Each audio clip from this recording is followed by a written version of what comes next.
Go right here on your Tribal Connection to Patimanawa 107.5 FM. Now, Jazzy J's in the studio. Unbeknown to me, Tau Taraka's mum and Koro Rich come down for a kai tonight. So I made them roast beef, potatoes, cauliflower, and then one thing led to another. And lo and behold, you'll never guess who Koro Rich is. Well, Koro Rich, what are your origins? Who are you? What do you know about herbs?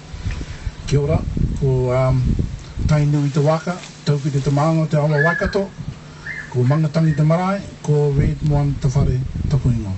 Tēnā ko Jazzy J. It's an honour and privilege to be part of your show this afternoon. Thanks for the wonderful kai.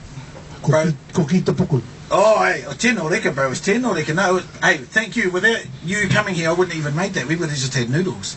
So lucky you turned up. But, bro, so you've been part of Herbs. Tell me about it. In the day of Herbs, back in the mid-70s, about 73, the original name was Ponsonby Backstreet. And in those days, we used to play walk. And yeah, oh, you're allowed to say it. You can say it. You're even allowed to swear on this station if you want. Unfortunately, it cost me a marriage. Now, all good. The idea came from my brother-in-law, Tony Finoti, who's the original singer-songwriter and lead singer. Tony Finoti done some time at university in music, and then he had a vision for Pacific reggae. The band changed from heavy rock, which we were originally into, and then we became a Pacific reggae tune, and the very first song was French Letter. Is that right? French Letter was the very first song. Unbelievable. So when did they become sort of commercially out there with like their first releases and? Well, at that time I kind of had to lead the group and look after 3 children, but I was always in contact with them. And around about the mid or the 80s, 1980 was the real time when they really became. And I'm talking about the time of Orake Marae. Remember that? Okay, yes. And the nuclear and the bombing, yes. All about that time, and we fell into that area at that time. And that's and the name Herb came from originally the stuff that you. We thought that. But to give it some flavour, it was actually when they cut the group down from an 8-piece, because we had a female in the very original group, a brother and a sister, and they were the Browns family. Eventually they became one Samoan, one Tongan, one Rara, one Maori, and the name changed from the Herb to the Herbs. Awesome. So, did you do many tours? What were the crowds like that you'd play to when you were with them? Yeah, it was awesome. We came at the right time. People were hurting. Orake was the big, Bastion Point was the big focus, and we came in then, and music just settled people down. We became one nation, as a matter of fact.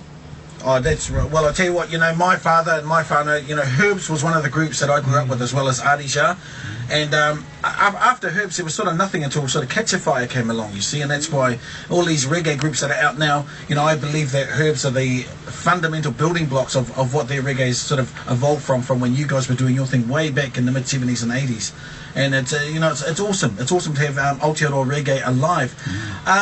So with regards to Waiatas like Dragons and Demons and all the hits, did you have anything to do with any of their big hits? I did, as a matter of fact, but I just want to reflect just a moment with regard to Adija. They often play. They just come back from a tour in Australia, and Ryan and his son plays for them. It's a full-in. Okay. And the son has taken on the drums, and Ryan himself plays bass. So it was a good backup to have them on board. But with the music, I wrote about my life and my wife at the time. We had 3 children, and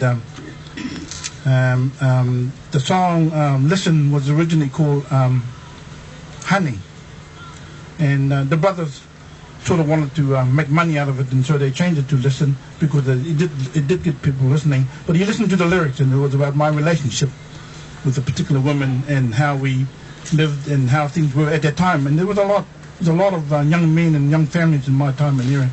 Mind you, they were real men. Wow. Hey, well, that is unbelievable. Look, it's been an absolute pleasure talking to you this afternoon, Reg. We are going to jam your Waiata right now, the one that this guy wrote, the original drummer from Herbs.